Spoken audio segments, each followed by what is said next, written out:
Let's read or listen to the legend of Rip Van Winkle. It's an American folk tale. It was written by Washington Irving and first published in 1819. The story is about a Dutch hunter from colonial America who falls asleep for 20 years. That's a long time to be sleeping. I'll tell you more in just a bit.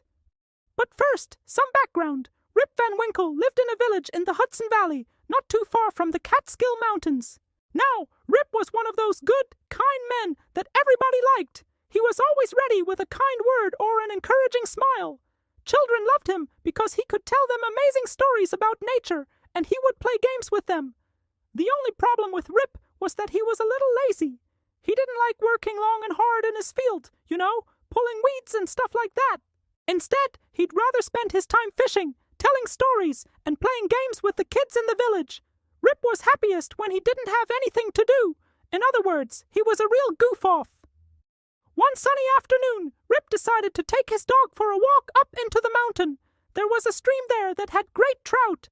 Trout are a type of fish, by the way. So Rip grabbed his fishing rod and took his old dog, and they went up the mountain. But soon he realized it wasn't going to be a great day for fishing. There were hundreds of red-breasted robins singing merrily in the trees.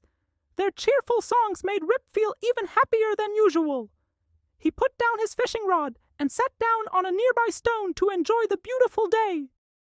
Just then, Rip noticed something very strange. Over in the distance, he saw a group of men playing a peculiar game. They were rolling something large and round down a hill and then chasing after it. And when they reached the bottom of the hill, they picked up what looked like a giant cannonball and rolled it back up the hill. Then they'd start laughing and shouting and roll it back down again. Rip couldn't believe his eyes. What exactly were these men playing? Was this some kind of new game? Rip wondered if he could join them. So he walked over and asked them if he could play too. "Hey, strangers," said Rip. "What's your game? May I ask?" One of the men turned around and gave Rip a funny look. "Why don't you go away?" he asked suspiciously. "We don't want you to watch us play." But Rip wasn't the type to give up easily. He wasn't sure why they didn't want him to watch their game, but he was determined to find out. So he sat down on a nearby log and started watching them. At first, the men tried to ignore him, but soon they began to shout loudly, "Beware! Beware! The 10-pin is coming!" 10-pin must have been the name of the ball they were rolling, and indeed, as they shouted, a loud sound echoed through the valley, louder than any thunder Rip had ever heard. And then Rip noticed that the sound came from the rolling ball. Each time it rolled down the hill, the sound grew louder and louder, until finally, thump, thump, it reached Rip's ears. Meanwhile, Rip's dog suddenly got scared and ran and hid behind Rip's legs. Rip felt a little worried now. He had never heard such loud sounds before, and as the ball passed by, he ducked down to protect himself. But strangely enough, the sound didn't seem to bother him at all. It was almost as if he were deaf to everything else.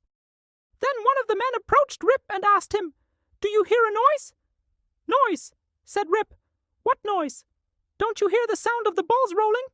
"I hear nothing," said Rip. "If you're going to hurt me, go ahead and get it over with."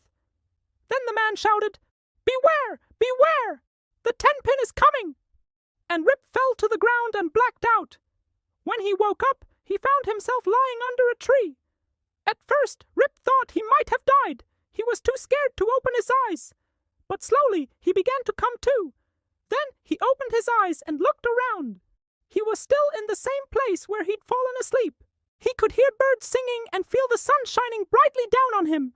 But something wasn't right. He couldn't quite put his finger on it, but something was very strange. He sat up and rubbed his eyes and noticed that the men were nowhere to be seen. All he could see were the tracks left by their strange bowling ball. Rip scratched his head and wondered if maybe he had imagined the whole thing. Maybe it was just a dream. But then he looked down at his dog and noticed that the dog was gone. Only a few moments ago, the dog had been sitting right next to him, but now the dog was nowhere to be seen. Suddenly, Rip remembered.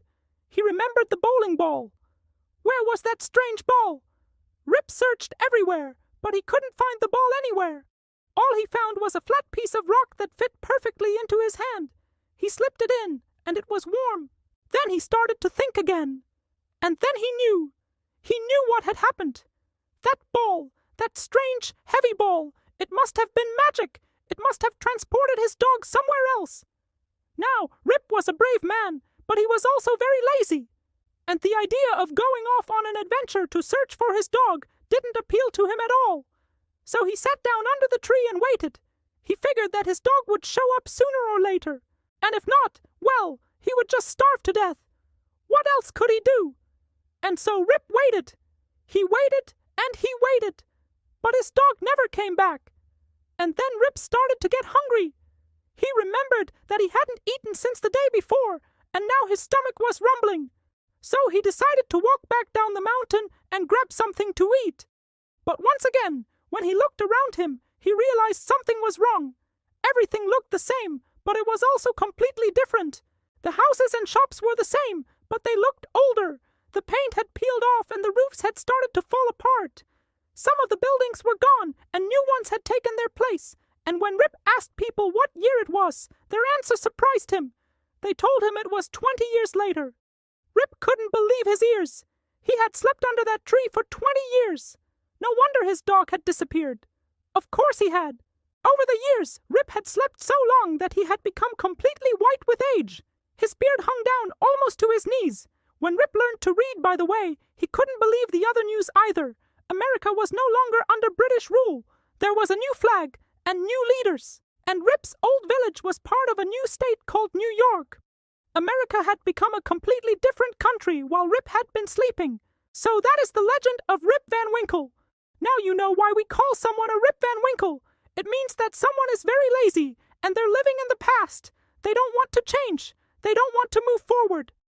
This story teaches us that time passes quickly and we shouldn't waste it.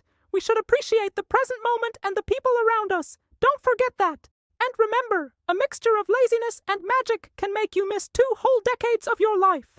Thanks for listening to the story. Do you know anyone who reminds you of Rip Van Winkle? Someone who's always living in the past? Leave a comment below and let me know. Also, please subscribe if you haven't already, and leave a like for more folk tales. Thanks for watching. See you next time.